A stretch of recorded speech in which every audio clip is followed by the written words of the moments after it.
Good morning, everyone. My name is Claire Betker, and I'm here in Manitoba and Winnipeg, Manitoba, actually. I am the scientific director for the National Collaborating Centre for Determinants of Health, which is a knowledge translation center very, very focused on social and structural determinants of health and health equity. But before I begin, I'd like to acknowledge the land that I'm speaking from today. I'm in Treaty 1 territory in Winnipeg, as it's now known, the traditional territory of the Anishinaabe, the Cree, the Oji-Cree, the Dakota, and the Dene people, and the homeland of the Métis Nation. And I want to respectfully acknowledge that we all live and work in traditional lands of the many Indigenous nations across Canada, and I honor and I am grateful for the ancestry, the heritage, and the gifts of the Indigenous people. So it's my honor today to be the moderator of this session, and so for my first job is to introduce Brenda Restoule, Dr. Brenda Restoule, who will be speaking with us and then having a conversation within this workshop. And our topic today is around transformative change, and it's a follow-on workshop from the keynote yesterday given by Elder Albert Marshall on two-eyed seeing and the two-eyed seeing approach. So Dr. Brenda Restoule is from the Dokai First Nation and from the Eagle Clan.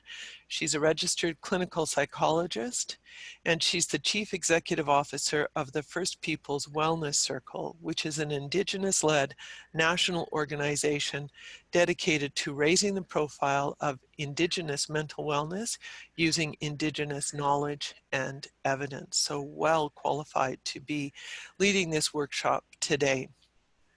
The primary work of the First Peoples Wellness Center is the implementation of the First Nation Mental Wellness Continuum Framework, which will be very interesting to hear about, Brenda, as we come from our previous session in terms of the Canadian Index of Well-Being. And she's the co-chair of the implementation team and developing a network of supports for mental wellness teams across Canada. And her work, Brenda's work, spans from providing clinical and consulting services to First Nations communities to consulting with provincial and federal governments on Indigenous mental wellness. And she's also an invited trainer and speaker, and she has authored book chapters and training manuals. So she spans those multiple systems that we've been hearing about over the last couple of days. So Brenda, with no further ado, I will turn it over to you, and I'll be here to help and also to moderate the questions when we get to that space. I'm really looking forward to hearing what you have to say on transformative change and using the two-eyed seeing approach. Thanks, Brenda. Thanks very much, Claire, for that introduction. Ani bojo wapsequestijnakaz, magisi dodem dokistinjaba, Anishinaabe and Dao. Good morning, everyone. I'd always like to start by the few words I can say in my language, which is recognizing where I come from, which is from Dokis First Nation, and that my spirit name, I am known as Little Swan Woman in English, and I'm of the Eagle Clan, and that I'm an Anishinaabe Anishinaabe woman. I just wish to acknowledge that I'm sitting on the beautiful territory of Nipissing First Nation, which is the home of my husband, looking out over the lake of Lake Nipissing, and which looks across to my own community of Dokis. So not far from home, and there's lots of intermarriages, and in fact have people that I grew up with living around me who've married into this community. So it does in so many ways feel like home, and people think I come from Nipissing because I've lived and worked here for a long time. So I guess in some ways it's a second home to me. I'm really happy to be here and to talk to you about two-eyed seeing, and quite humbled to be asked to do that, because it is something that comes from a very well-respected elder in the Atlantic, Elder Marshall, and his words of wisdom have resounded not only in the Atlantic, but across the country and the globe. And his thinking has really been a piece of transformative change. When he brought the notion of two-eyed seeing to us, it really transformed and got people thinking differently about Indigenous knowledge and evidence in ways that perhaps hadn't been done before. And so I'm quite humbled to be asked to speak on this. I have a presentation, and I'll go through that presentation, and I'm going to say to folks that I know with virtual conferences, it appears at least that people can be very polite, and they'll sit and listen, and sometimes we'll get a couple of chats popping up, and sometimes I find myself pausing to listen to those chats, because I think if we were in the room together, people might stop and ask the questions. And so Claire, if you feel there's a really good question in the middle of the things I'm sharing, because I'll try not to stop and pause and read, feel free to say, Brenda, there's something that I think we should pause and talk about. I'm totally okay with that, because sometimes I could get talking, and as you could tell from my summary yesterday, I would have kept talking if Patsy hadn't jumped on the screen. So yes, let's make sure that we have the opportunity to talk today. Thank you, Brenda. I will do that. I'll keep my eye on that Q&A, and I will do that. Thank you. Perfect. Oops. So I think that when we think about the two-eyed seeing approach or concept, it often is thought about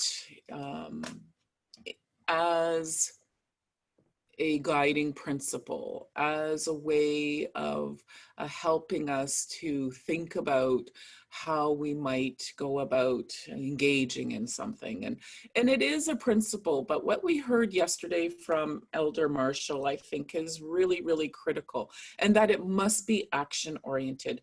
And if it is not, if we keep it as a concept and as a principle, it's something that we can say, oh yeah, we've done that, or we've thought about that, or we remembered that. But in fact, action oriented means that it's not just something we check off, and it's not just something that we have to remember we've considered in our planning, but it has to be something that we engage in on a very regular basis. I'd almost say on a daily basis. Have we done that work? Have we stopped and thought about some of the things that Elder Marshall have mentioned to us? So have we stopped and thought about what does two-eyed seeing mean, or what have we considered the concepts from another lens? And so let's see if I can get this to move. It's not wanting, oh, there we go. Okay, so just a reminder, in case people did not have the opportunity to join yesterday with Elder Marshall, this is one of the quotes that come from him. So two-eyed seeing is really meant to be a way of remembering that we have to think about that from one of our eyes, we have to think and see and consider from the strengths of Indigenous ways of knowing, that Indigenous worldview. And from the other eye, we have to see and think from the eye and strength of Western ways of knowing. So he talked about traditional knowledge and science and technology yesterday, and that those two must be brought together. And he did share that, you need both of them. Each of them have their place in the work that we do, and they need to be able to function together. The science and technology does some of the surface stuff and looks at things critically, perhaps from a, like he talked about, a deficit lens or from the problem perspective. But then he talked about the Indigenous lens, or that Indigenous worldview, and that we often think from the point of 7 generations back and 7 generations forward. So I think one of the ways to think about this is Western-based approaches may be very present-oriented and very like, let's work in the present, and tackle the issues as they are now. But Elder Marshall reminds us that we have to think about, how did we get here? So we have to think those 7 generations back and what has occurred in those past 7 generations to bring us here. And not just from a deficits-based approach, but how did it get us here even from that strengths-based approach? What got us here? You know, what were the things that had to happen in our ancestors' time, in their actions and their behaviors and their thinking and their planning to get us here? And what do we need to do in the same ways to get us to the next 7 generations? So that is one of the things that he was very clear about, is that we have to remember, we've got to bring in what we already know into the work that we're doing in order to inform where we're going. And embedded in that is the belief that both of those perspectives are equally important. And I was saying before we got started today to a few people here that a big piece for me that I heard was the importance of equity, that no one is right or wrong, that both have an equitable place in the discussion, the conversation, and the design and delivery of the work that we're doing. And that in each of those pieces, there's something unique and important that they bring to the conversation and bring to the planning. And we must make space to listen to and appreciate what they are learning or sharing with us. And it really requires that we have flexibility, and we can think outside of the box and have those multiple perspectives present. And I think when I listen to Two-Eyed Seeing, it's very, very closely connected to me to cultural safety and the ideas and notion in our systems about having culturally safe care, and recognizing that people's experiences and their evidence and knowledge is valid and valuable, and must be considered in how we frame the health system. And in this case, how we frame mental health and mental health promotion, particularly for young people. And I think that's critical, because not just during COVID, but I will say during COVID, I've had the opportunity to spend a lot of time talking to young people and hearing their perspectives around COVID. And that, for me, when I think about mental health promotion, is important, because they said, we have a perspective that's quite unique and different during COVID, and we want to express that perspective. We want to have a space and a place in our communities to help plan and address the impacts and issues of COVID. And I think that is really important to think about with young people and mental health promotion, is that they come from a place of wanting to be contributors to our wellness in our communities, not just somebody who allows the adults to make all the decisions. We definitely have young leaders and important young leaders in our community. And I'll just note here that we heard in early stages of COVID that young people, young Canadians, often talked about their concerns were things like worrying about school, being able to finish school, getting work, having employment, and being concerned about their mental wellness. Very important issues. When they talked to Indigenous young people about those same questions, those things came up. But what came up even more stronger was the notion of collective concern. They were concerned about the collective well-being of their family and their community. And in some cases, these young people said they had to make a tough decision about whether to leave, if they were in post-secondary, to leave their post-secondary institution and return home. And they were torn between, if I go home after being in an urban center, I may bring home something that could be harmful to the collective well-being of my community because we live with our grandmother or our great auntie. Oh, I'm so sorry, I thought it was off. And so they were very concerned about the collective well-being from that point. And then they said, but if I don't go home, I can't help the community to do some community initiatives to take care of the older people, the elders in our community. I can't help my grandmother, my auntie, my uncle, my parents. I can't help with my siblings. And then they also talked about connection, needing to be connected. If I stay out here, I can't be connected to the land, to my territory, to my community, to my nation, to my family. And so I raise that here because if we stop and pay attention to that other perspective, we can begin to think about the importance of collective well-being, which was a big message that Elder Marshall talked about yesterday. So one of the things that comes from a two-eyed seeing approach is that collective well-being. And I'm not saying young Canadians don't have a concern about collective well-being, but that it comes through much louder from Indigenous young people because our worldview is about collectivity and collective ways of taking care of each other and knowing and learning. And so I remind you about my tree teaching that I brought up yesterday.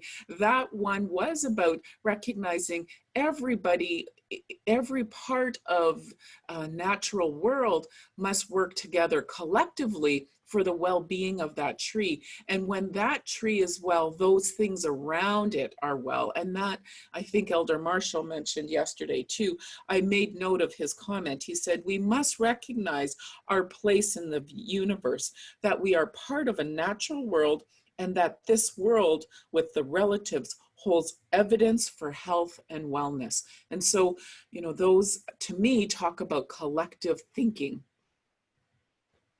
So when I think about policies, and I was trying to be thoughtful about how am I going to have this conversation today around transformative change and policy change.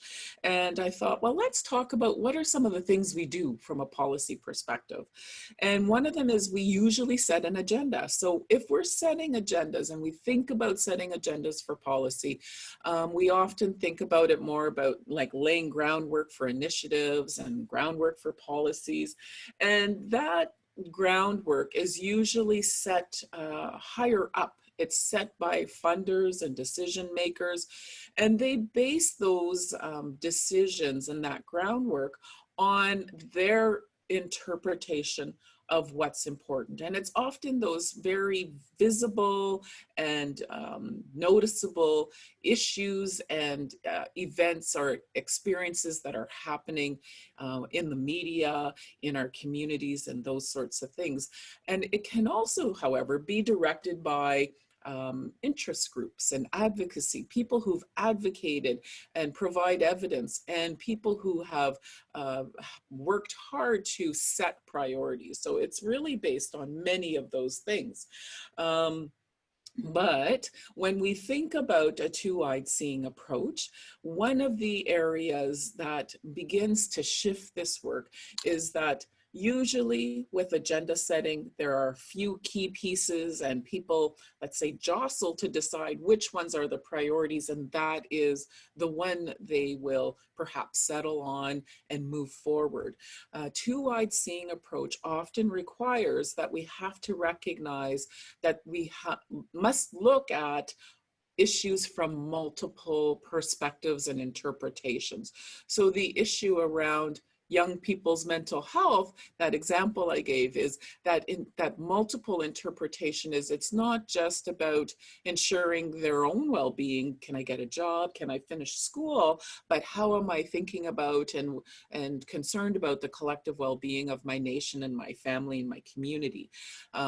Multiple interpretations with such things as mental health promotion means, how do we begin to talk about mental health promotion as something that relies or considers not upstream investments in terms of what the panel talked about. When we make investments now, it makes shifts and changes for the future, but it also means investments in considering what has happened in the past that has brought us to this perspective and brought us to this place that we need to interpret and understand the investments from the past, and where do we need to make different investments or enhanced investments. So it could be about thinking about it from those types of perspectives. And it means then that we have to make space to learn about those alternate interpretations of the issues. And what does those alternate interpretations mean when we're thinking about setting the agenda? So if the agenda is around creating a policy around mental health promotion, is it simply around investing in a certain population? For example, unfortunately, I wasn't on the entire panel, but they were talking very much about investments in infant and child mental health. And so they talked about that investment requires, of course, engagement of parents.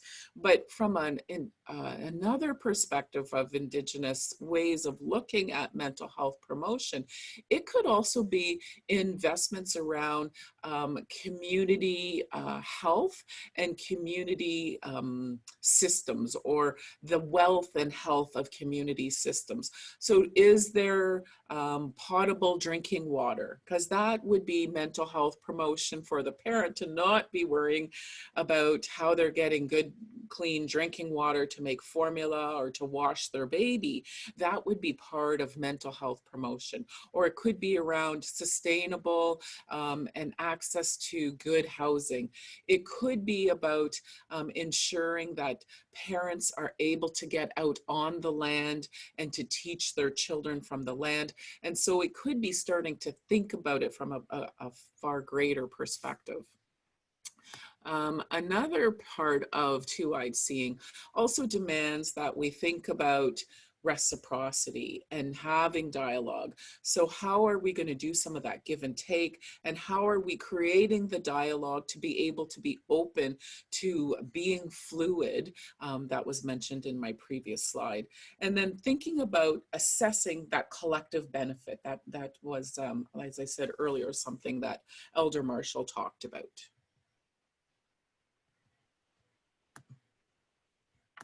There we go. And so I'm going to just give you some other examples here.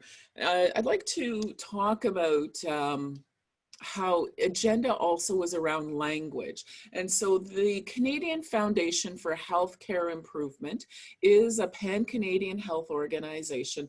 And a few years ago, about 3 years ago, they approached myself and one of my colleagues. This was a group who they support health leaders in health improvement standards. And one of their tables is on Northern and Indigenous health. And in this group, many health leaders or health authorities sit there and they set priorities. And when they sit there, my knowledge of that group is the majority of them are non-Indigenous health authority health leaders. There is one Indigenous health authority there, and that is the First Nations Health Authority. What got set as an agenda was, as health leaders in non-Indigenous health organizations, often hospitals and community health initiatives, we would like to address Indigenous suicide issues, and we'd like to look at suicide prevention in Indigenous communities. So without getting into a different soapbox, one of the issues became, when it got brought to us, was that this agenda got set outside of Indigenous communities. So when we think about setting agendas, the very first important thing that we hear from our Indigenous communities is we must be involved at every stage of the discussion. And that includes coming up with the idea. You can't come up with the idea and then ask us afterwards if that's a good idea. Or you can't create the idea and the notion and build something up and then say, and present it back to us and say, how does this look? And you definitely can't come with everything completed. And as my friend and colleague Carol Hopkins calls it, can't come with the baked cake and ask us if we'd like to share that cake with you. We want to be part of gathering all of the ingredients to make the cake together. And so they came with the notion of, let's talk about suicide prevention. And they said, oh, now that we're doing this, we actually don't have the expertise in-house to help lead a collaborative on influencing health through an Indigenous lens. And can you help us with that? And so we had a whole bunch of conversations with them. And one of the conversations we had is the fact that suicide prevention is language that we don't use as much in our communities. We're not saying it's not important, but it comes, as Elder Marshall talked about, it's very deficits-based, that language. And our language comes from a strengths-based approach. And so we started talking to them and educating them about the idea of life promotion and how life promotion invests in resiliencies. It invests in the things, those lessons learned that have worked, that have brought people to this place, and that it's important for us as Indigenous people to invest in our life force, to invest in our spirit. And we can't do that in suicide prevention, but we can do that in life promotion.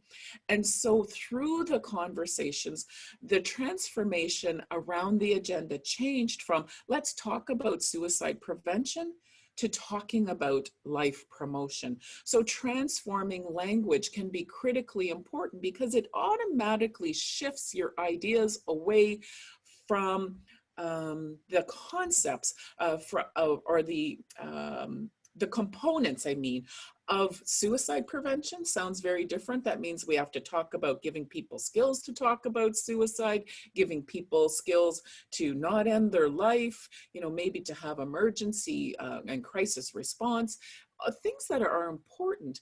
But when we start looking at it from a life promotion perspective, it begins to shift that dialogue and conversation to, how do we give people the skills to embrace life, to see their strengths, to see their resiliencies, to invest in the good things in community, to invest in the good things in the families and in that person's spirit, to wake up that spirit of that person when it's struggling.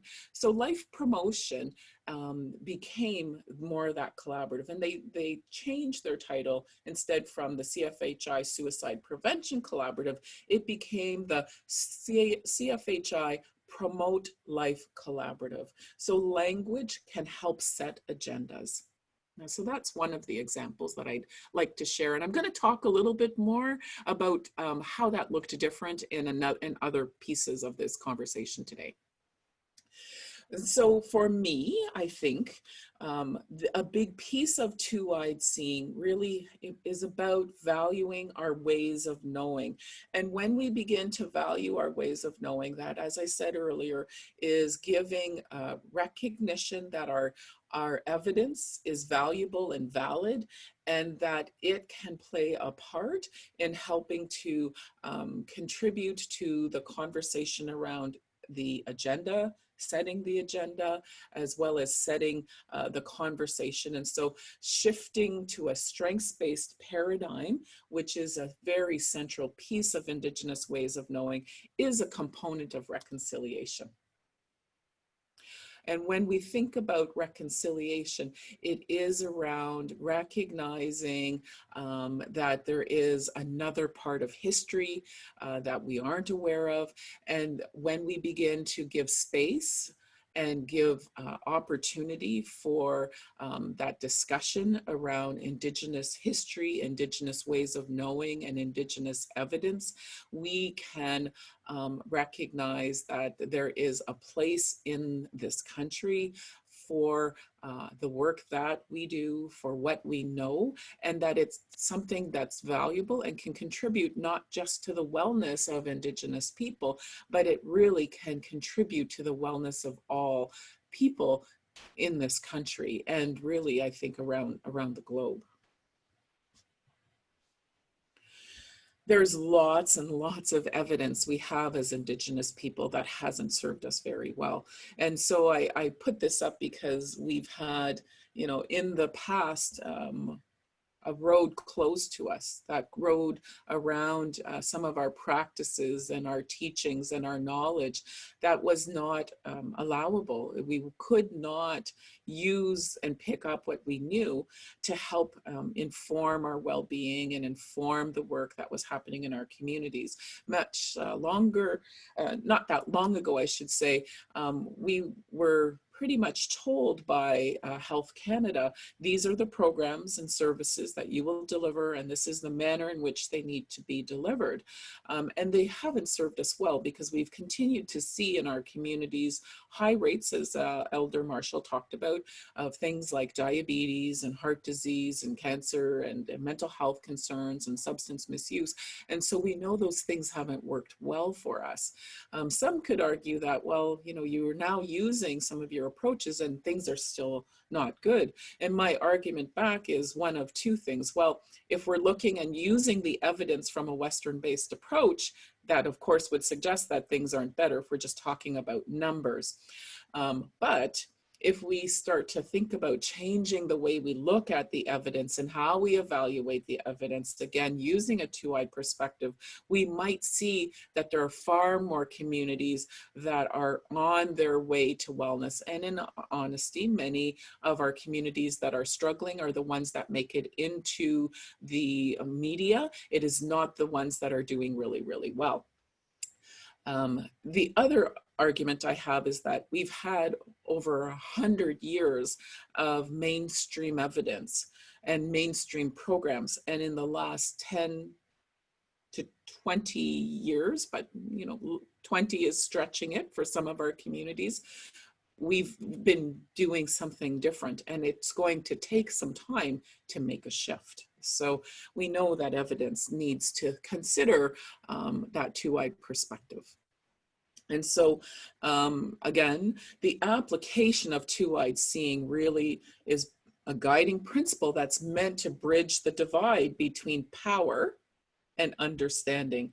And so if you think back to my conversation about agenda, agendas are set by people of influence, people of power, and they make the decisions, and the understanding and how it gets interpreted and how it gets rolled out isn't always they don't always connect. And so we need to be able to bring that knowledge that we have from on the ground and from the land and have it influence policy and influencing that. And so the two-eyed seeing approach is meant to be that action-oriented way of showing it on the ground and helping it to bridge that gap towards making it an influence within things like policies and funding formulas and decision-making.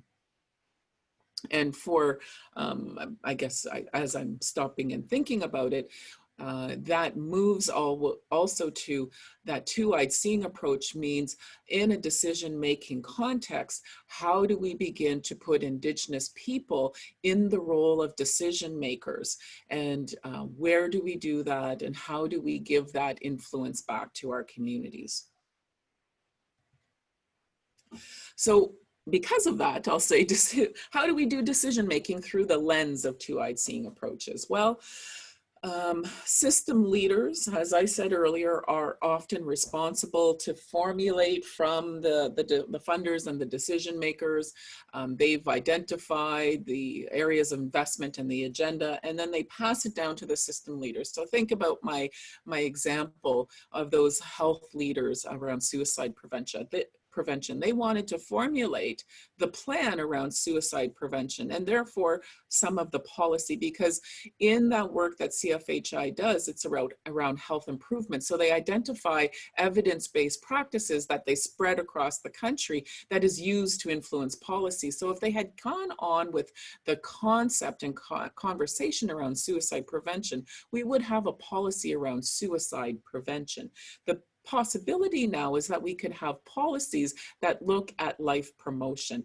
And that actually has begun to happen. What we have seen across the globe is a change in language around suicide prevention to life promotion, not just in the CFHI collaborative. In the federal framework for suicide prevention here in Canada, the initial conversation was all suicide prevention. The reports are now beginning to shift to a discussion and conversation about life promotion. Across in Europe, there is discussions and talks about life promotion. And so from a policy perspective, we're beginning to talk about life promotion.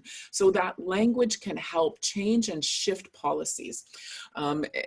Policies usually come because of that consultation and has the potential, I should say, having consultation with the voices of lived experience. Sometimes we know that hasn't happened, but there's been a real shift in that as well to try and move to ensure that the notions and the ideas and the real life experiences of people who live that way, that their voices are seen within the plans and the policies.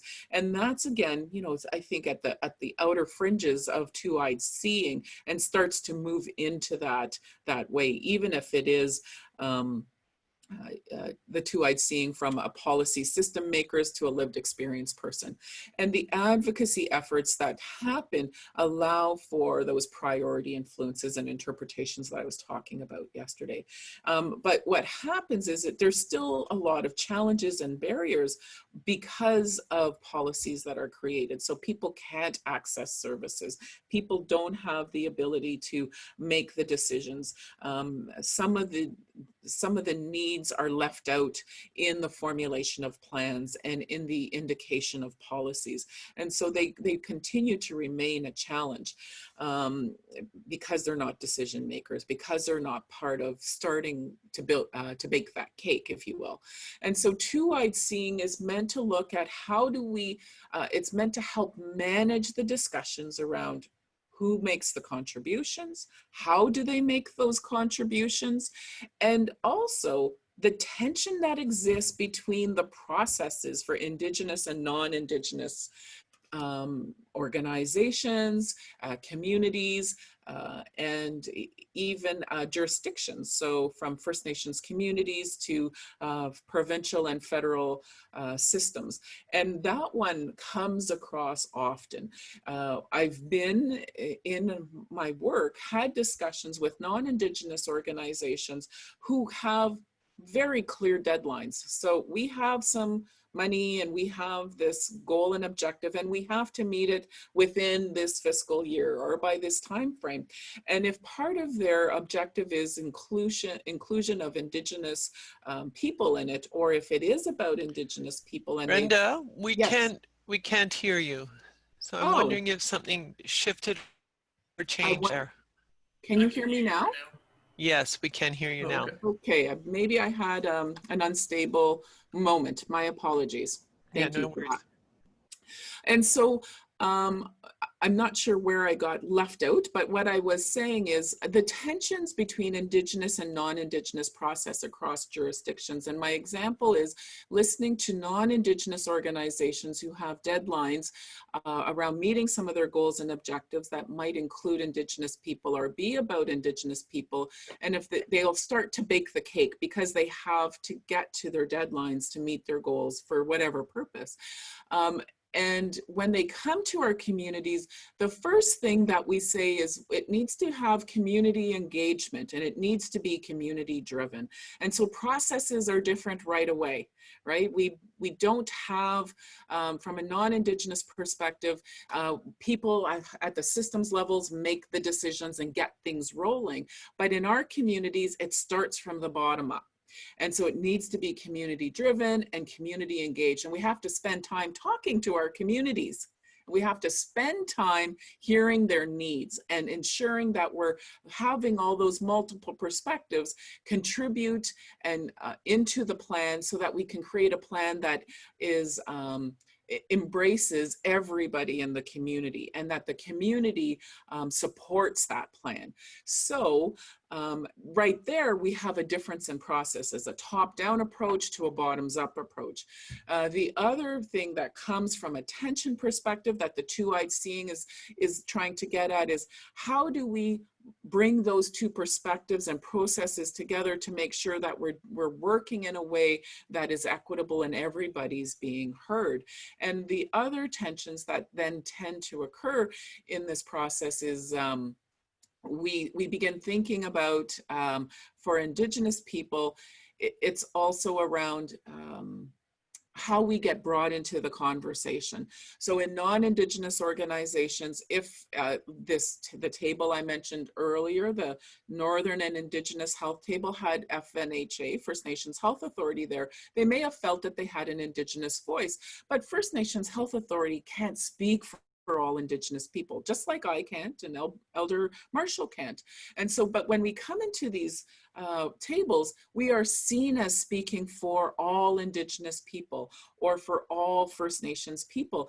And there's a tension there because we say, we don't have the authority to do that. We can't speak on behalf of all, that you still need to engage those other voices, those other people in the conversation. And in my example about CFHI, when we started to bring people to the table who wanted to work on suicide prevention, one non-Indigenous health authority came with their Indigenous partner, and that Indigenous partner said, where are all the First Nations and Indigenous people in this room? Like, why are we the only ones here? How come they didn't come with their partners? And then their second question was, who decided this was the priority? I'm not sure that that's our priority. And so there is a good example of those tensions and protocols and processes that needed to be discussed and addressed there. And so it gives a room to have those discussions as part of what THROUG seeing is about. And so it supports the opportunity for making conscious decisions that ensures that the right lens is being looked at and is being used for the circumstances at hand. So in this case, we sometimes have to think that THROUG seeing has a bit of a stigma in its eye, and that sometimes we have to give preference to Indigenous lens and to the Indigenous knowledge and evidence. And when we think about equity, if you remember, many of you will have seen that little cartoon with little kids all standing looking over a fence, and some can see and some can't, and then when you give them different height, you give them all the same box, some still can see, some can't for equity. But if you start for equality, but if you give people different size boxes, everybody can see over the fence. And this is the same thing with THROUG seeing, is that you have to give a higher box to Indigenous knowledge and evidence because for so long it was denied and not seen as credible. And it needs an extra boost to be given the same credibility as non-Indigenous knowledge and evidence. Other tensions that we can see that need to be thought about from a health systems perspective is the idea and notion that credible evidence comes from people with PhDs and with doctorates. As a PhD doctorate person, my credible evidence comes from elders. And elders often don't have PhDs.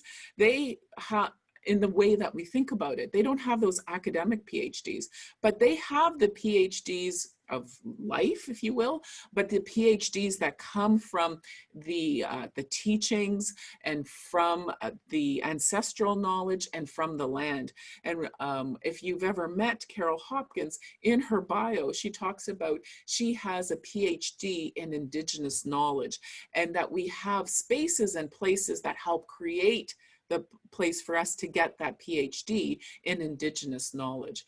And so I use examples here around conscious decision making using the right lens, is that we need sometimes to ensure that we have Indigenous governance structures and Indigenous governance models, and also that we have to use Indigenous knowledge and evidence more than Western knowledge in some of the circumstances and situations that we're describing. Now, I've not been keeping track of time. Okay, we're at 10 o'clock. So we've got a little bit, we're still doing good. We're on till what time, Claire? Can you just remind me? 45 Okay, until, perfect. yeah, you got Okay. 45 minutes. We have, yeah. Perfect, okay.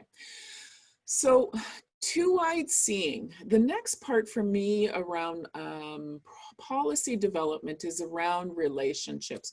When we're creating policies, we have to develop relationships with the folks that are going to be implementing it. So having the opportunity to ensure that there's an understanding between the policy and what it means and how it's going to be interpreted within the systems.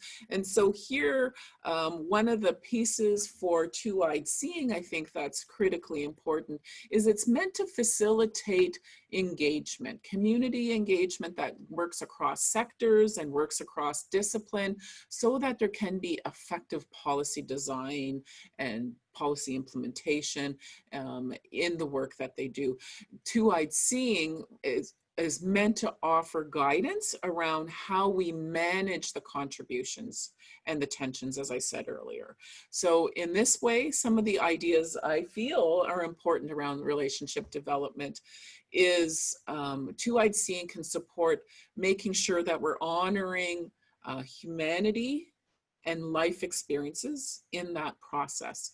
So the people of lived experience, the people from the ground who need to be heard, and helping them to understand the process of becoming who they are, of becoming well, of meeting that objective that comes from mental health promotion.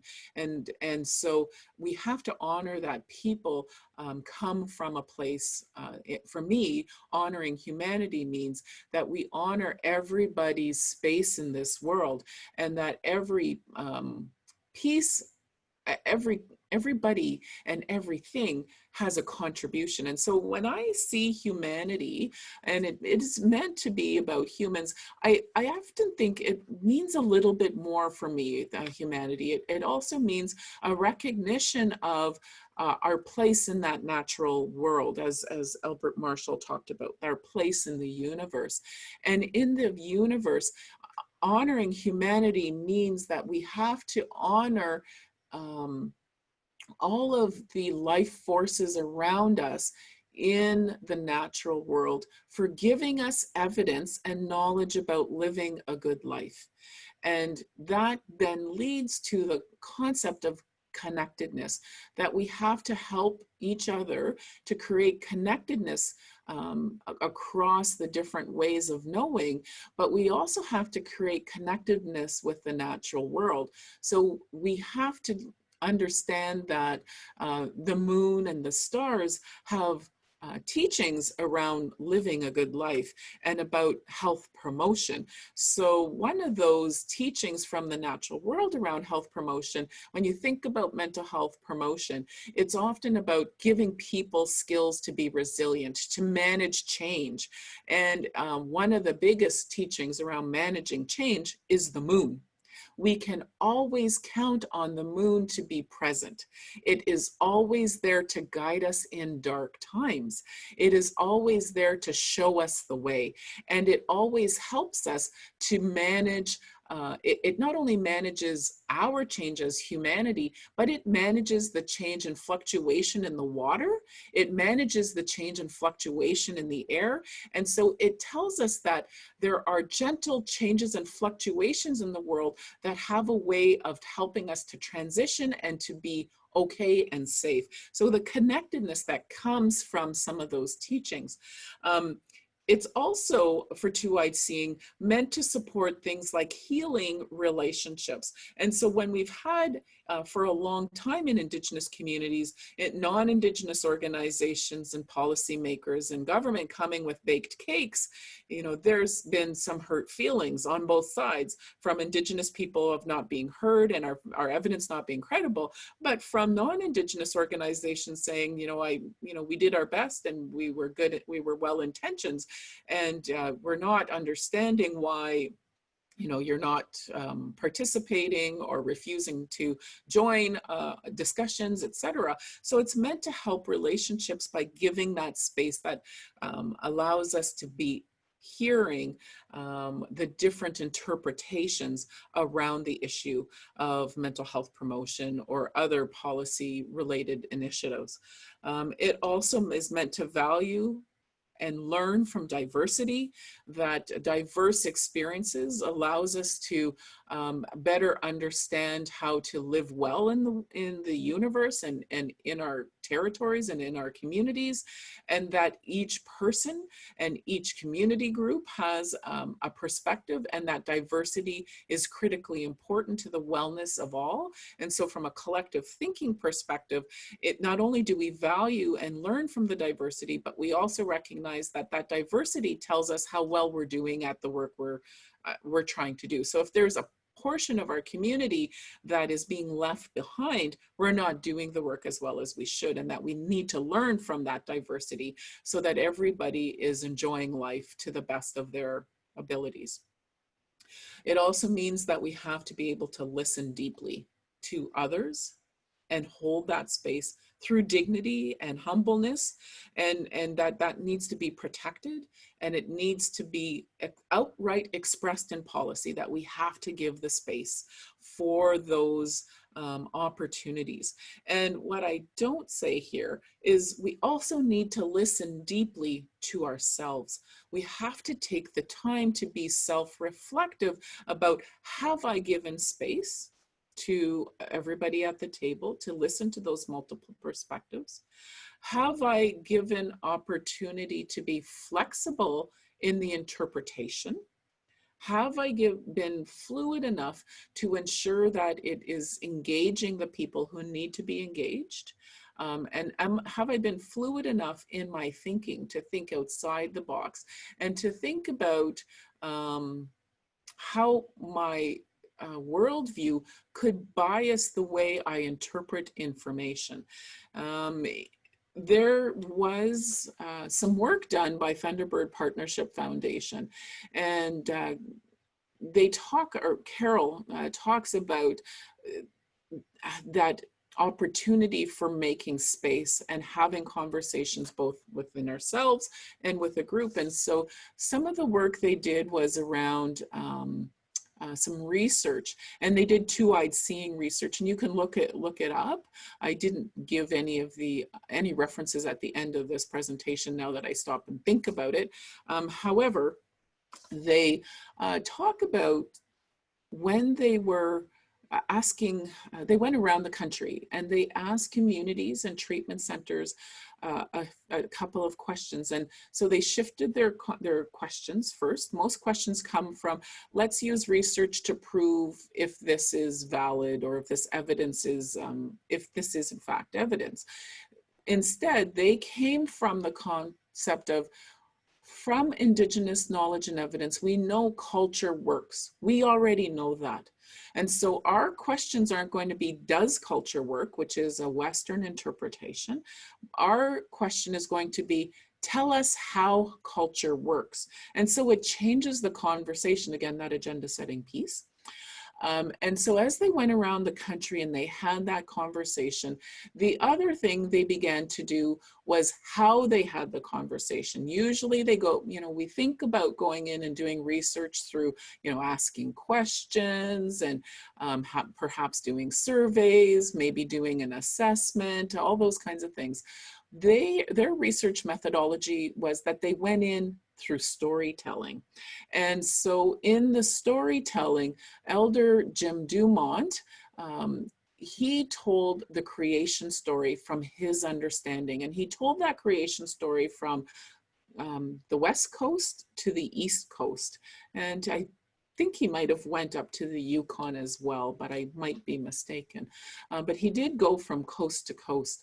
And we know as Indigenous people that we all have our own creation story. And one of our beliefs is that everybody's creation story is valid and true. It is true. It doesn't mean that because your version is different than mine, one of ours is right and wrong, but rather that everybody's is true. So that again goes to that two-eyed seeing approach of interpretations. Everybody's interpretation is true and real. And when he went around the country and talked about the creation story, in each region, in each territory, everybody had a component of that creation story. They added to his creation story. They said, oh, this is part of our creation story. And it built up and made the creation story more robust and stronger by building in and accepting those all as true, that all of it is true. And it gives us a bigger sense of the understanding of the creation story. And then they took out of that information the conversations of that story, and they pulled it out and began to analyze that data. They analyzed it from the Western ways of all of those, analytics and statistical analysis, and they also did Indigenous analysis of it. And so the statistical analysis, when they did that work, it spit out all of these different categories of what's important in culture. And one of those categories that came out was creatures.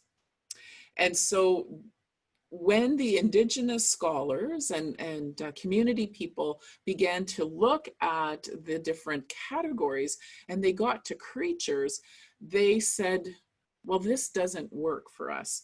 And they talked about that they're not creatures, because creatures suggest that they're otherworldly, that they're not part of us. But in our ways of looking at the world, in all of our natural world, everything around us is our relative. They are part of our family and they contribute to our collective well-being. And when you call the rock, or when you call animal, if you call the rock a creature, or if you call an animal a creature, it is like us calling your grandmother a creature, or calling your auntie a creature. They are not creatures. And so there was this long discussion around the shifts in interpretations around creatures and around categories of the natural world as part of contributing to wellness, because the conversation was around how does culture contribute to wellness, and resulted in a shift in understanding and being able to move that concept or that category of creature to one of relatives, to one of family. And so that allows us, it meant that in that conversation, those non-Indigenous scholars had to think differently about how does rocks and trees and water and animals contribute to our wellness? How can they do that? And how does that make them part of our relative life, our family life? And it came partially in helping to think about many Indigenous people look at the world from a triangle hierarchy, and that the Mother Nature, land is at the bottom, and then it's animals, and then humans are at the top because we're the most We have like we have a brain and we have cognitions and we can think and we have opposable thumbs and all those kinds of things. And my recollection when I heard it the first time, and I know we think in a circle, and I'm not saying we don't, but from an easy interpretation, if we look at the triangle upside down, if we turn that triangle upside down, and we recognize that we as human beings are need to be the most humble. We are the most needed here in the world. And that the trees and the rocks don't need us to survive, that the animals don't need us to survive, but we need them. We need the animals and we need the earth to survive. The animals need the earth to survive, but not us. And the earth does not need any of us to survive. Mother Earth will carry on. And I think COVID has been a really good example of that, that when we stopped, Mother Earth began to heal. And there's many examples of that, that we are not, when we begin to symbiotically coexist with Mother Earth, we can heal each other. And that we need to listen to what we each need to live well here together. So it means some radical acceptance and changes in how we look at the world. It doesn't mean that you have to agree with every part of the world, but it does mean that you have to accept other people's interpretation and other people's ways of knowing as being valid and credible for them and important to their well-being. And it means that we need to respect that in order to have that collective healing. And in collective healing, we can then have collective planning. We can begin to think about how do we change the way we live our life so that Mother Earth can heal. And when Mother Earth is well, we are well. We have the story of grandmother Josephine Mendomen, our water carrier, who's since passed away, who began just by a simple teaching about what are we doing to take care of the water. She made a commitment to raise awareness of the water. One simple person can collectively change the way we think about water. She made that decision. She picked up a copper bucket and began walking around the lake where she lived in Thunder Bay, and then decided to walk around the lakes, all of the Great Lakes. And there have been water walks across the globe as a result of grandmother Josephine. And we know in her stories, as she walked around the water, I believe it might be Lake Erie is one of the most polluted lakes. When she walked around Lake Erie, she became really, really, really sick. So we know that we are influenced by the water. And so her changes, her decision to do that has collectively led us to be more aware of the water and taking care of the water because it is our life force. So two-eyed seeing really can potentially facilitate the opportunity for more inclusivity and more socially just programs and policies for Indigenous people. Two-eyed seeing allows for that space and to think about how to address things like racism and discrimination in health systems.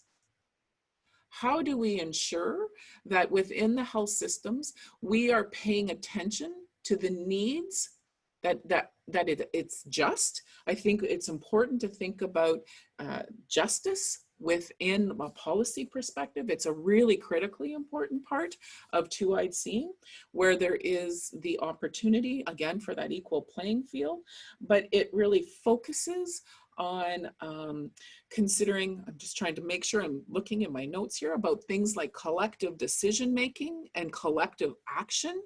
And if we don't include Indigenous knowledge in our current system, we will continue to have gaps in contextualizing and understanding the needs and the health and wellness of Indigenous people, but of all of our people. Because our people had been saying for some time, we need to change how we live if we want Mother Earth to survive. And we hear that from folks like, Dr. David Suzuki and other champions of ecology. And when we stopped as a result of COVID-19, what they said was true. And I remember sitting here and having a conversation with my husband that said, COVID-19 is Mother Earth talking to us because we haven't been listening. And so socially just programs require that we have to listen to the people. And Elder Marshall said, we have to give voice to the people that can't speak for themselves.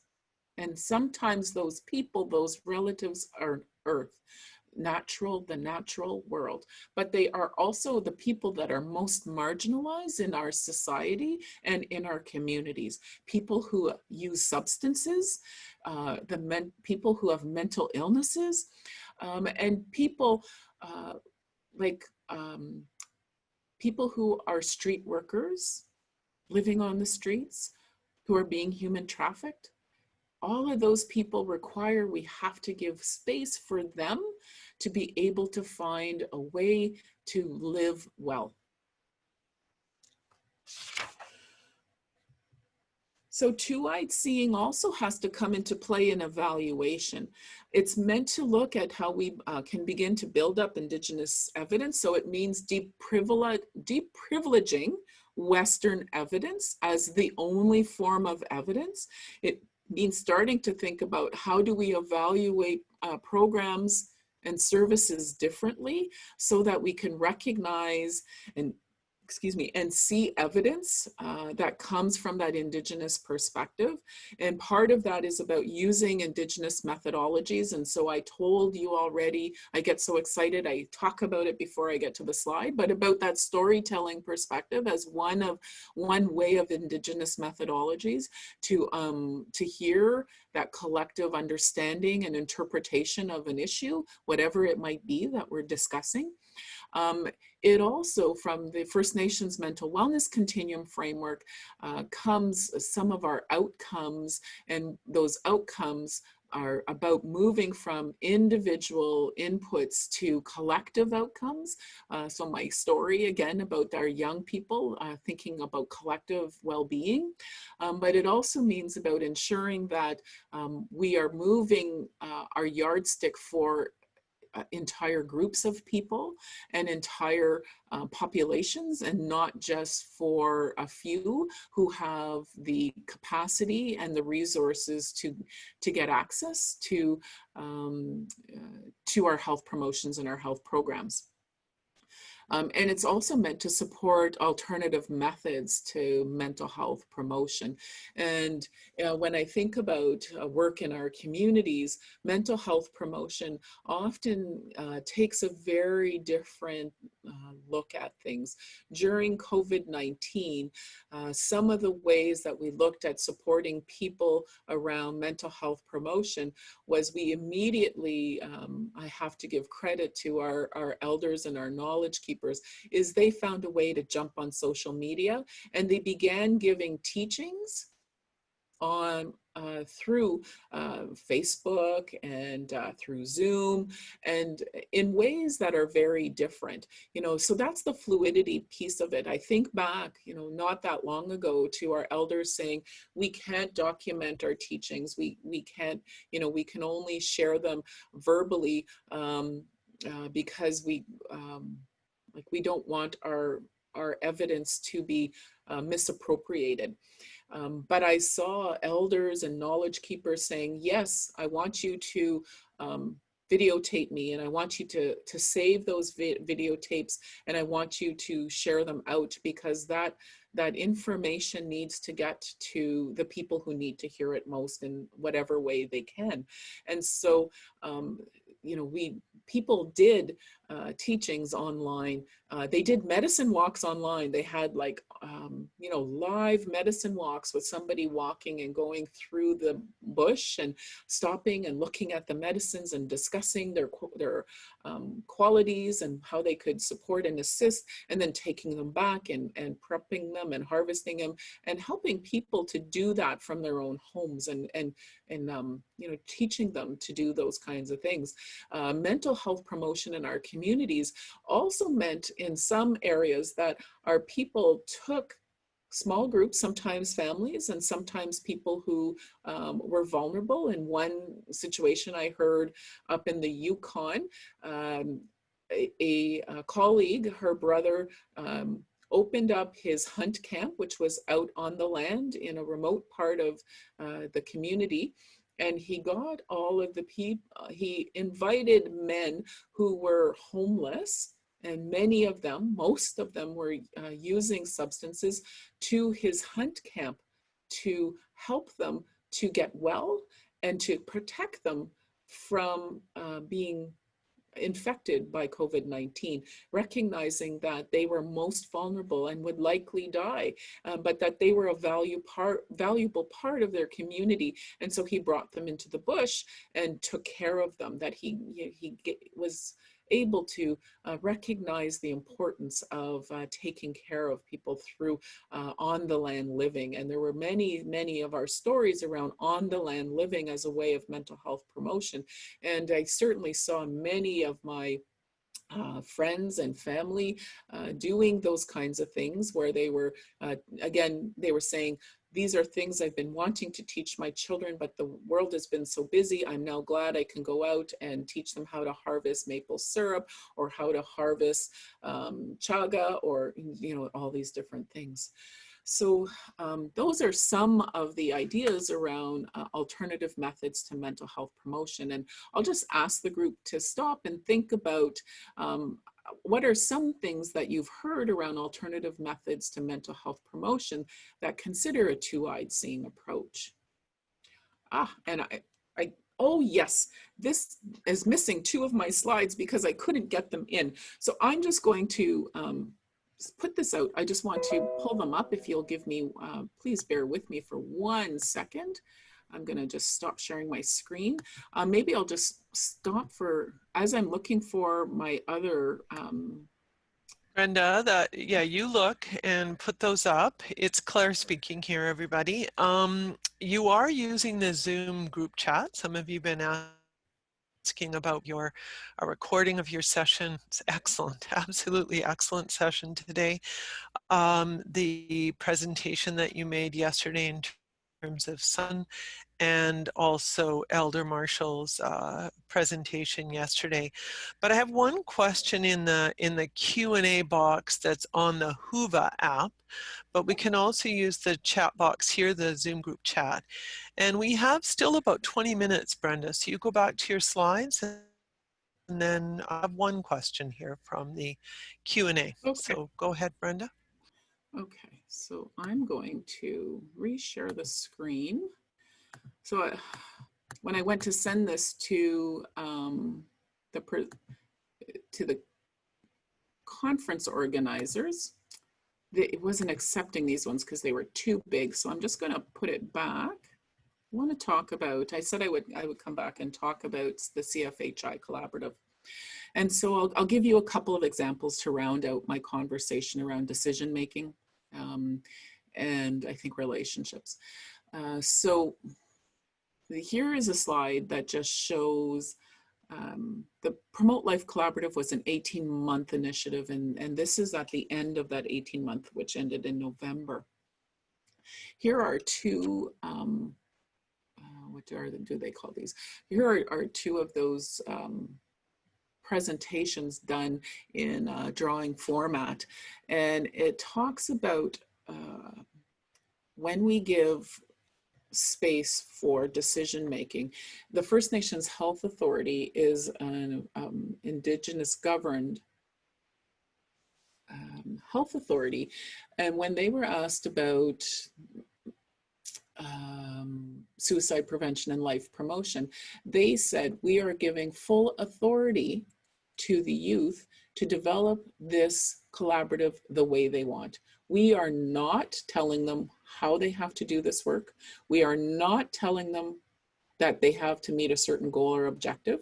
We are simply saying, we are inviting you in, and we're asking you to create a collaborative on Promote Life that is meaningful for you. So the first thing, as you can see here, is that they developed leaders. They looked, the young people their only objective was to develop leaders. And so they put these young people in a position of making decisions. So they talked about what were priorities in their community from their lens, from their interpretation. And they created their own work plans, and they talked about some of those challenges in their community. And they talked about some important outcomes, which were belonging and connection. And in the Promote Life Collaborative, they were given some tools and resources to help them to work and build their to build their collaborative. And one of them was coaching.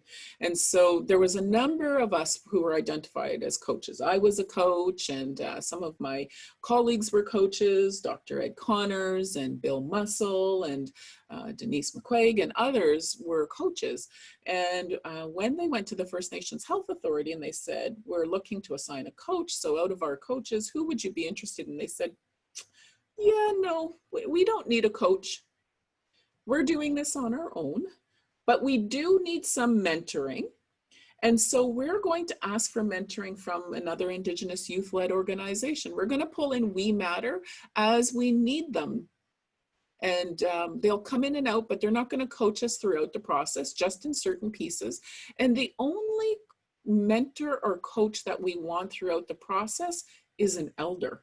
And so they got their coach back through their community. And when they came and presented at the end, they had their elder and they stood with their elder, and their elder talked about this absolute strength of these young people in creating a plan around wellness in their communities that looked at things like peer support, about having their own youth voice, and about how they recognize that suicide does happen in their communities, but that they have services and programs that are another way of addressing suicide, is by giving people options to embrace and promote and choose life. So that was one that I liked, because it talked a lot about giving decision-making to youth. In this other one, the Northeast Lens, this was the folks that I coached, and they were just down the road from me here in Ontario. This group was a non-Indigenous health organization, and they brought in their partners of Mamesaway along the north shore of Lake Superior.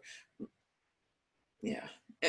Anyway, they when they brought them in, they said, we recognize that this is an Indigenous group who already has a lot of skills, already has a lot of knowledge, some good programs, and we are simply here to support them and stand with them to help evolve the work that they're already doing.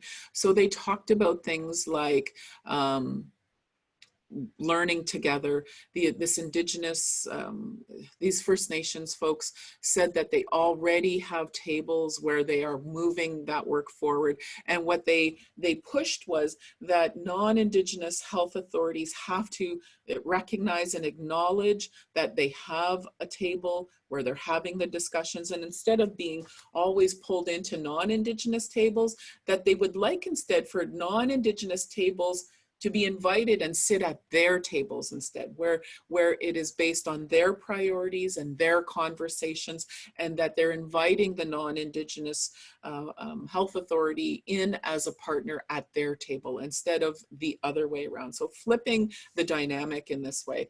But they also talked about that partnerships can extend, and they talked about that the work that they were doing around addressing intergenerational trauma came from work they learned up in Alaska. And they talked about how it was a non-Indigenous program, but they used that, they got trained on that program, and then they brought it back and they recreated it to be meaningful for their communities. They work with, I think, about 10 or 12 communities, and they ensured that cultural foundations were part of it, and there was cultural practices and cultural teachings and engagement of families and peers. So people who went into the program were trained to then help support other people who went into the program.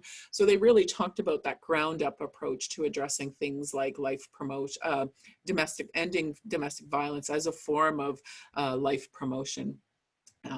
And so they said the other thing was they questioned, is this project for us? And I have to say at the end, they said, you know, if in hindsight, because it had some money, that's what we agreed to. But looking back, it might not have been the best fit for us. And next time we need to listen to sort of our gut instinct and say, oh, this isn't what we thought it was. And it's okay to turn down money. It's okay to turn that down if it doesn't fit our needs. And so that was a self-reflective measure, because many of us as Indigenous communities can easily say, like, we don't get lots of funding to do our work. And so when there's funding, we kind of jump at it and we reconfigure our projects and our ideas to match those funding envelopes so we can get some money. And it doesn't always meet our needs. And that was this conversation they had was, you know, the next time there's an invitation, we're going to be very thoughtful about, does this money match what we need, or can we turn it down because it's not going to work? It's not going to do what we want it to do.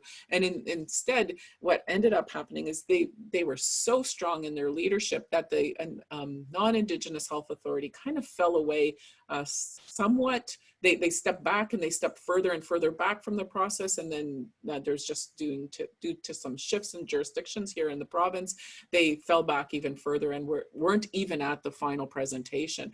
But in the midst of that, they made the best of it, and they developed partnerships with academic institutions around evaluation and spent some good time doing evaluation. So just two really good examples of decision-making and self-reflection. So that was one that I wanted to share.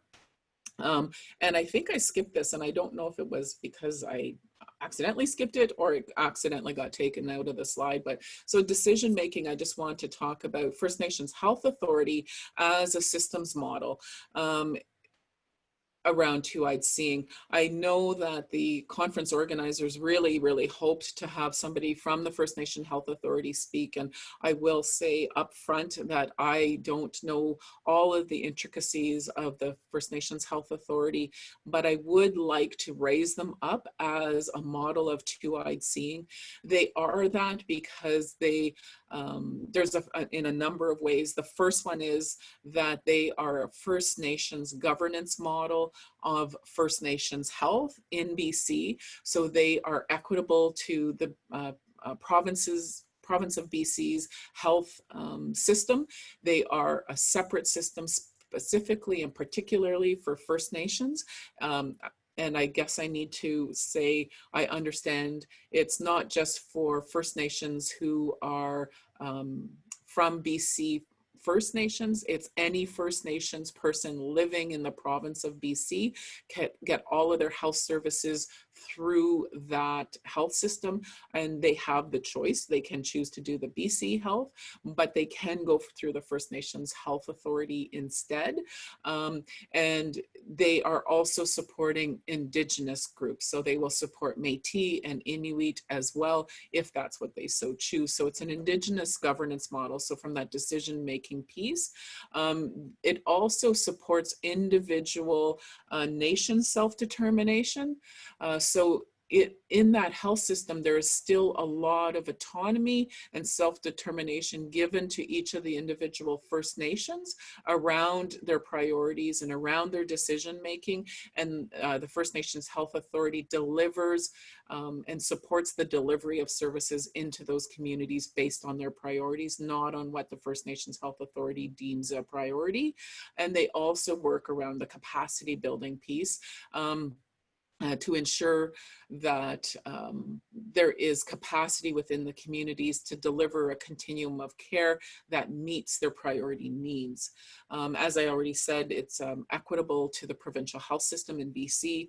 A core tenet of the First Nations Health Authority in their system is culture, traditional healing and wellness.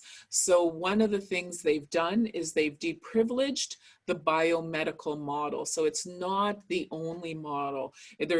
It's not that they've thrown it out. That is not the case.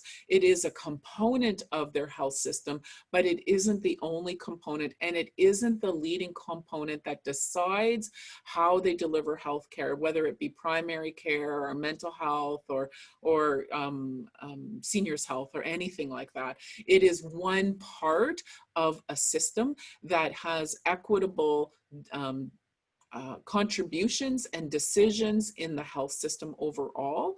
And it looks to decolonize Indigenous evidence and make it a central component to setting agendas, to creating plans, and to the implementation. So it's very action-oriented at every level.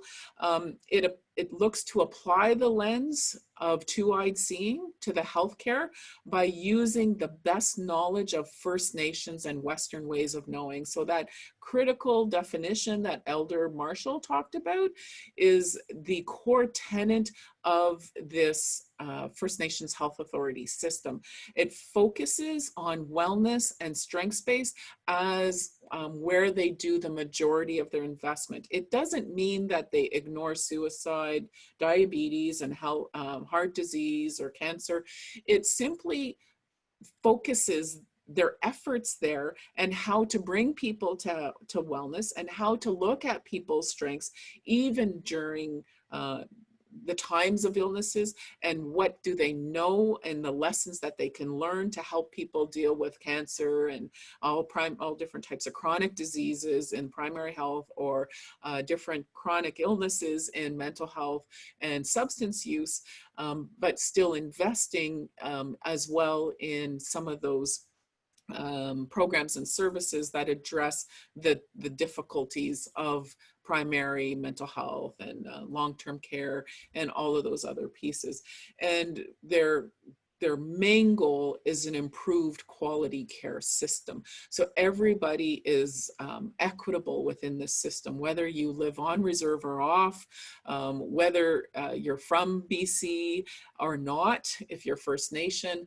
And it also, because it has equitable power to the provincial health systems, they come to the table equitably with the province of BC to negotiate and discuss and advocate for similar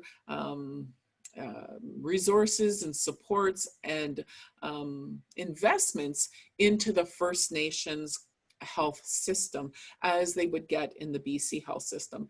They also, though, will work as an influencer in the BC health system to ensure that there are still considerations around First Nations health and health needs within the BC health system, because we know that things like hospitals are still under BC provincial health control, and First Nations people will end up in hospitals, and that there still needs to be work done in that area. So part of that work is things like cultural safety, and they have in their negotiation been successful in the BC health system, making an announcement and a pledge to have cultural safety standards and practices throughout the BC health system, both in the First Nations Health Authority as well as in the BC health system. So they've done those kinds of things. They've also done things like have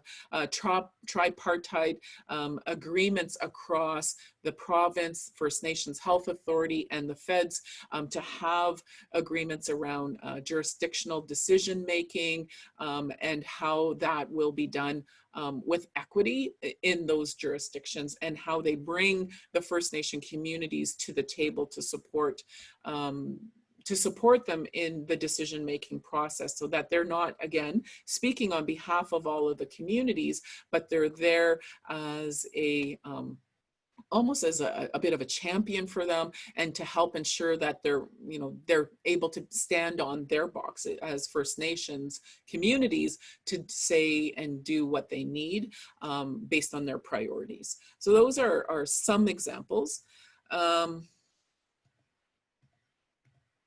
Okay. So, here. Oh, one more, and then I'll let, do you want to go, Claire? no, go ahead. You keep going. Okay, so here's just a picture of all of the, I apologize, my dog's upstairs, must have seen a bird, if you can hear him. There was 6 different projects for the CFHI, and this is around relationship and life promotion, and I'll tell you 2 quick examples. I'm going to use Churchill up here, and I'm going to use Alberta here in the middle. And with, I'll start with Churchill. Churchill is when they established their collaborative, they acknowledged that there were many Indigenous people living within the city of Churchill, First Nations, and some Inuit, many Dene people, and Métis people. And so they wanted to talk about how to bring them to the table. And one of the stories that they shared that I thought was really powerful was when they first went there, the coaches began to do things by starting in ceremony, and part of that starting in ceremony was saying prayer, and saying their prayers at the start of meetings and the start of discussions. All of these collaboratives identified an elder and gave the elder almost like that coaching, that day-to-day coaching role. And so elders were identified within Churchill, and they started to do things like hold community gatherings, and that created connectedness. So they had lots of community gatherings to talk, they had lots of community feasting, and they used those opportunities to make connections and to build relationships, and to start to hear the perspectives of each other, and to allow the perspectives of the Dene, the Métis, and the Inuit to be equally at the table. And what they had never outright acknowledged was that the majority of the population in Churchill is actually Indigenous. There's less non-Indigenous people living in Churchill, and that at some points in time, Churchill was governed by Indigenous people, but that was never acknowledged.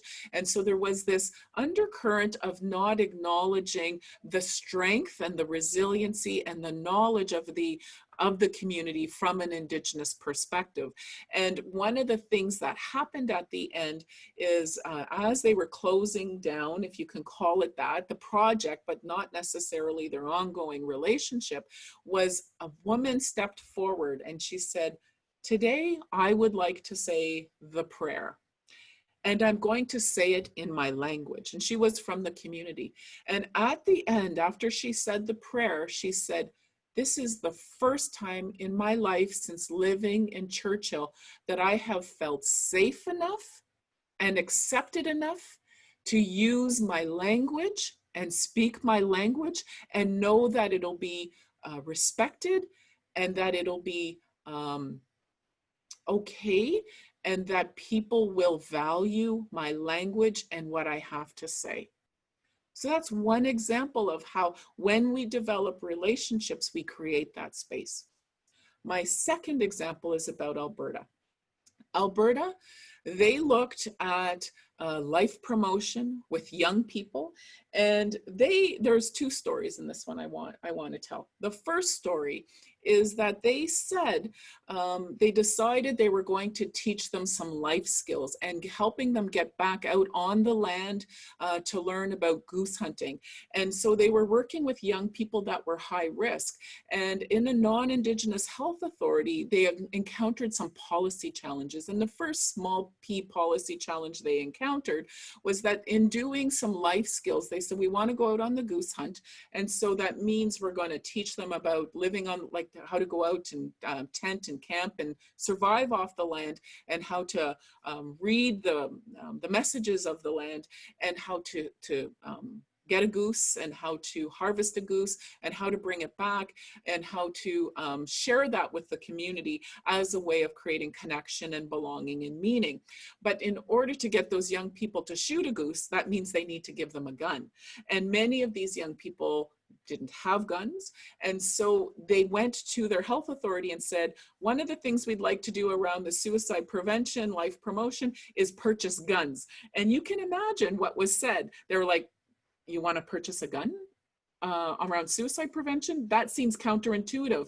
Suicide prevention should mean we should be taking away lethal methods so people don't hurt themselves. And so they had to advocate for why getting a gun was about teaching life skills and teaching connections to land, and to give a gun to a high-risk youth and how they would be taught about the safe use of guns, how to respect guns, when it's to be used, all of those kinds of things. And they were successful in getting a policy change where it was agreed to purchase guns and get these young people out on the land.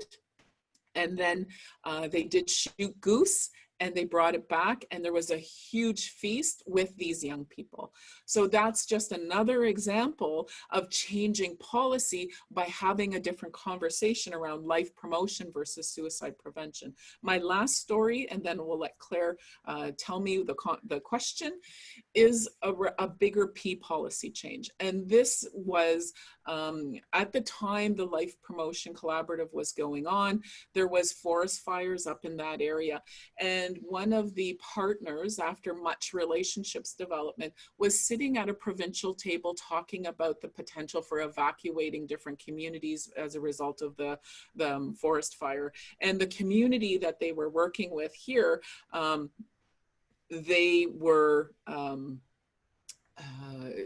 identified as being one to be evacuated. And so the province said, we are going to give the community about 2 hours notice for evacuation. And the partner at the table said, I have to ask that, advocated that they be given more time, knowing that this community is fairly remote. People live on different areas of the community. Some are isolated and don't have access to technology or phones, and it would take some time to get out there.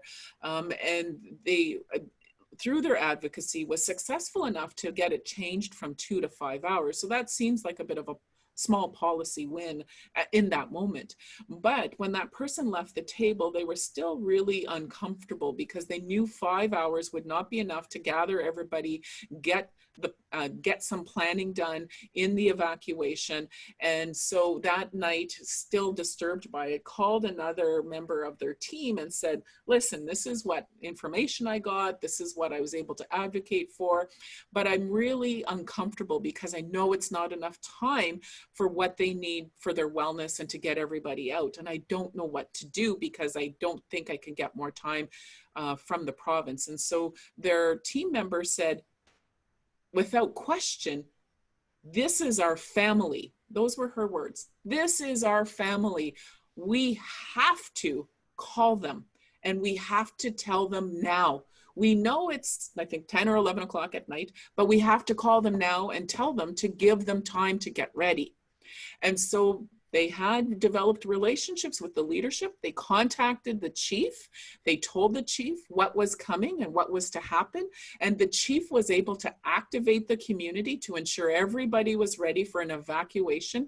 And as a community, they sat down and they created a plan about their evacuation, because in many cases, Indigenous people or First Nations people are not given an opportunity for creating their plan, and they're evacuated sometimes to far urban centers that places them at really, really great risk for things like drug use, human trafficking, and all kinds of other challenges. And so when they were contacted about being evacuated, they said, we want to be evacuated to this small urban center where our community members are familiar with it. They know each other. We've already contacted them.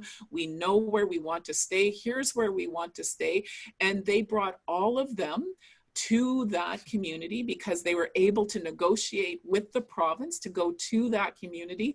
And they then they made sure that they had access to their country foods, their traditional foods. They did things together as a community. They had community gatherings for feasting in this hotel environment. They brought them together for funds and games and activities and information sessions. So they did community-based activities while on evacuation, and then were able to return. And they saw a very almost 0% shift in terms of distress from being evacuated, and no new problems with substance misuse or being trafficked or anything like that. So that to me was a big policy win as a result of decision making, of relationship development, all on discussing life promotion. And so I am going to end there, Claire, and let you ask my questions. Well, so Brenda, thank you so much. And we're about 5 minutes over. So I think what I'm going to do is read the question, but I actually believe in my heart and in my mind and in my soul you've answered it. And one of I'll just read the question. Somebody's saying that she is willing to listen to you. That was an incredible presentation and workshop. So the question is, how can someone work past their ethnocentrism and learn the necessary cultural competencies to form strong alliances and meaningful connections or relationships in that most powerful stories that you just told, those last 3 stories there, with Indigenous people. So there might be something you want to add there, but just before you go, I'm just going to say what really stood out for me, and then I'll let you go to the question and people can stay on or they can go to their lunch break. We have until 1:45. So we have about 55 minutes and then people would need to be back in their session. So what really stood out for me was your story about the creation story, and some of to me, it was a very true story of transformative change, that shift, as you called it, from seeing nature and us and animals and those that crawl and those that fly, from creatures to the notion of family. And I think just your story just a minute ago, that belief that we are all family and that we are all part of this together, and how that then really contributed to what I would call health in its broadest sense, or to wellness. So that was a really profound piece that I will take away. So I'm going to let you just answer that question, Brenda. That's a very big question. It's a how question. But how can someone, and I think that person is motivated to actually work past their ethnocentrism and really learn cultural competence required to get to that transformative change that we're all looking for? Yeah, it is a really big question. I feel that working past ethnocentrism is a result of daily reflection on interactions and conversations that you have, not only with those from other cultural groups like Indigenous people, but also those internal conversations that we have with ourselves. And those are the ones that usually uncover our biases. So I think using the time to say, what did I do to, like, what did I believe? What do I value? What do I think is true that led me to make the decisions or to engage in those actions that I did? Was there something in that that stopped me from thinking about or listening to or engaging with others to understand their interpretation, to understand their evidence? The other question is there other evidence that I haven't thought about that I need to look for, that I need to ask? And are there things that are stopping me from asking them? stopping me from looking for them. Are there things like, am I fearful to hear something else? Am I blocked? You know, so asking what is stopping me, what do I need to do to get there? How do I get, what kind of resources do I need to get to asking the questions, to finding the information? And if I haven't, if it's beyond a resource, what is it that is stopping me from getting to that place? What is it inside of me and my beliefs and my values and my biases? And some of those biases might not be very noticeable, and they might not come at the times that we're being truly reflective. And me and my stories, but many years ago here in Nipissing, where I do some clinical work, we had a young group of doctors being trained, and they spent some time in our community. And around that time, there had been a lot of challenges, and there had been some homicides and suicides. And so we had been in the news quite a bit. And that was the first year we had the students living in our community. And they spent a month, and they, you know, participated in community activities, played with the kids on the road, stopped and visited with the elders, had lunch with them, all these kinds of things. So all these things to show the strengths and the resiliency and the beauty of our community. And I say our community because I now live here and have been part of this community for a while. But one long weekend, everybody, I think there was 4 or 5 of them, they had all left except for one young woman. She had stayed behind, and she told us the story in her final summation, because I did talk to them about cultural safety. And she said to me, or to the group, she said, I had this story that made me realize I had a bias I thought I had uncovered and had dealt with. And it was that fear when I came about, you know, this community, there's been some violence and I'm not sure if it's safe to live here. But then I spent all these great times and had all these great experiences that told me otherwise. She said, but that one night, somebody set off fireworks, and she said, when the fireworks went off, she hit the floor, automatically thinking somebody was shooting. And so she said, in that moment, I discovered a bias that was so deeply entrenched that I still have work to do around a belief that there's violence, you know, in this community, or perhaps with Indigenous people overall.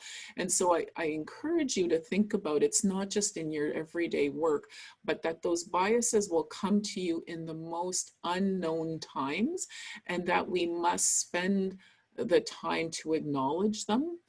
And I often think that when I have biases, the place to take biases is to elders who are, in my opinion, very good at direction, giving direction and like sort of more guidance, but that we can also take it to the land. And when we take it to the land and we sit on the land and we pray, we will see in the land ways to let go of our biases. And so the biases, you know, that we're not powerful, you can look at that bias, that we don't have influence and bias if we look at the ant and the work that they do. Or we can look at how to overcome challenges when we look at a stream flowing and there's something in the middle of the stream, and how it you know, parts and then comes back together. There's many, many, many ways that the land can help us with our bias. So it's I don't want to take all the time. I do want people to have their lunch, and those are just some of my initial thinking and ideas around that.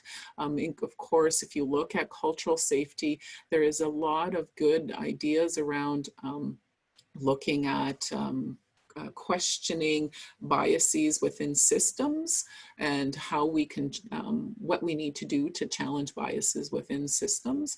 That might be helpful to think about moving beyond our own ethnocentricities. So hopefully that's a bit helpful. Thank you, Brenda. I think that was there was just the one question. So I think people are actually typing in there, thanking you for this incredible workshop, and actually saying that your answer was very, very helpful. So Brenda, I'm going to ask you to look after yourself in the next little bit, because that was a lot of energy and a lot of caring and love is what I'm going to say that you put into that presentation. And if we were in a room together right now, we would all clap and I would hug you. So, so I'm going to give you a big virtual hug and send you in a good way. And you can see the claps that are going on there. So thank you so, so much for what you're generous offering today and what you brought to this session. I know that I myself am better for having been with you here in this moment right now. So thank you very much, everybody. Enjoy your lunch, and we'll see you back at 1:45 the hour. Thank you. Bye now. Bye, Have a great everybody. conference. Bye-bye. Yeah. Bye-bye.